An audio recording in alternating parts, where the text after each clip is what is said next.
kasus tindak pidana perdagangan orang atau Ikat Perdagangan Manusia yang tindak pidana perdagangan orang dengan menangkap 13 tersangka. 1.305 warga Jawa Tengah menjadi korban untuk diperdagangkan ke luar negeri.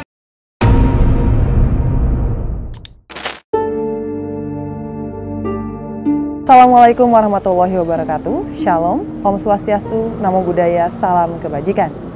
Mohon izin memperkenalkan diri, saya Brigadir Gita dari Polres Cimahi, Polda Jawa Barat.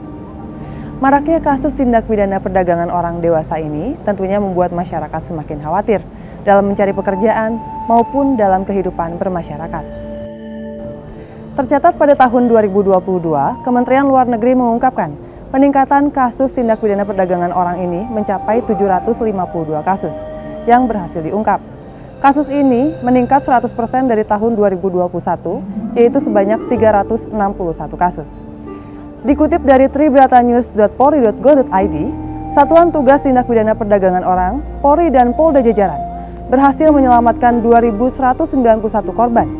Ribuan korban tersebut berhasil diselamatkan usai penyidik mengungkap 717 kasus dalam kurun waktu 5 Juni sampai dengan 25 Juli 2023 dan berhasil menangkap 860 tersangka. Sebenarnya apa yang dimaksud dengan perdagangan orang ini? Dan hal apa yang mendasari tindak pidana perdagangan orang ini terjadi? Mari kita bahas bersama. Berdasarkan Undang-Undang Nomor 21 Tahun 2007 tentang Pemberantasan Tindak Pidana Perdagangan Orang, Pasal 1 Ayat 1 menyebutkan, perdagangan orang adalah tindakan perekrutan, pengangkutan, penampungan, pengiriman, pemindahan, atau penerimaan seseorang dengan ancaman kekerasan, penggunaan kekerasan, penculikan, dan penyekapan, pemalsuan, penipuan, penyalahgunaan kekuasaan atau posisi rentan, penjeratan hutang, atau memberi bayaran atau manfaat, sehingga memperoleh persetujuan dari orang yang memegang kendali atas orang lain tersebut, baik yang dilakukan dalam negara maupun antar negara, untuk tujuan eksploitasi atau mengakibatkan orang tereksploitasi.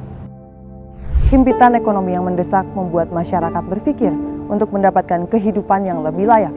Dengan iming-iming gaji yang besar, masyarakat tidak berpikir dua kali untuk mengambil kesempatan pekerjaan yang ditawarkan oleh oknum-oknum yang tidak bertanggung jawab.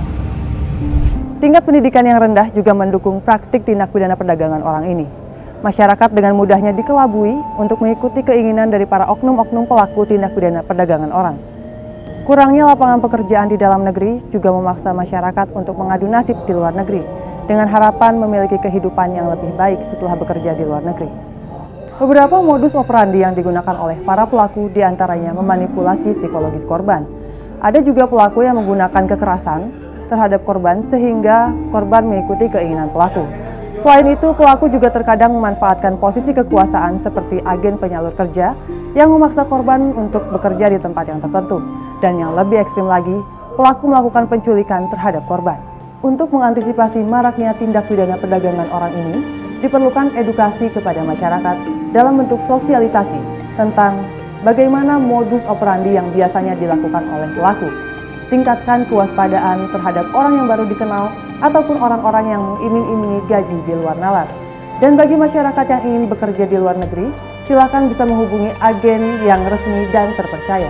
Semoga dengan upaya-upaya pencegahan yang kita lakukan dapat mengurangi tindak pidana perdagangan orang yang terjadi di dalam negeri maupun luar negeri. Salam presisi.